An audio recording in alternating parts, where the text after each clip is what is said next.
Sijui kama unanielewa. Juzi nimekuwa Kitale hapa town.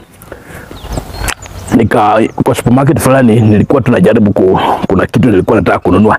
Nikaona msichana mrembo amejipaka marashi mzuri, mafuta ameingia. Amevaa hii ni kama ni wig, human hair. Akaingia ndani akazunguka, nikadhania pengine anataka kununua, na aliingia na ujasiri kwa supermarket. Nikaona ni kama anataka kununua kitu, nikasema wacha tu nione ananunua nini. Kasunguka na yeye anaenda hivi shelf, mimi natokea mbele. Akitokea katikati natokea mbele. Hakuna kitu alinunua kwa supermarket.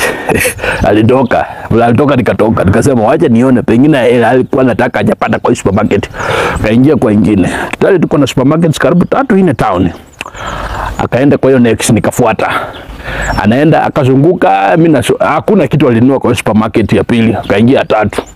Akasimama kwa mafriji hapo, akatoka kaingia kwa makeki hapo kidogo nini, katoka tena kwa supermarket, akaenda supermarket nyingine.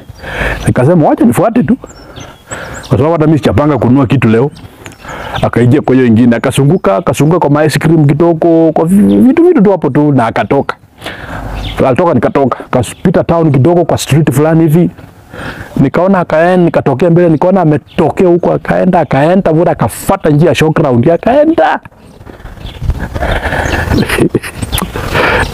Watu wako town, tuko wengi. Wewe kama una shughuli ya kufanya town, si ukae nyumbani upande carrots, upande dania, ukuje uuse town.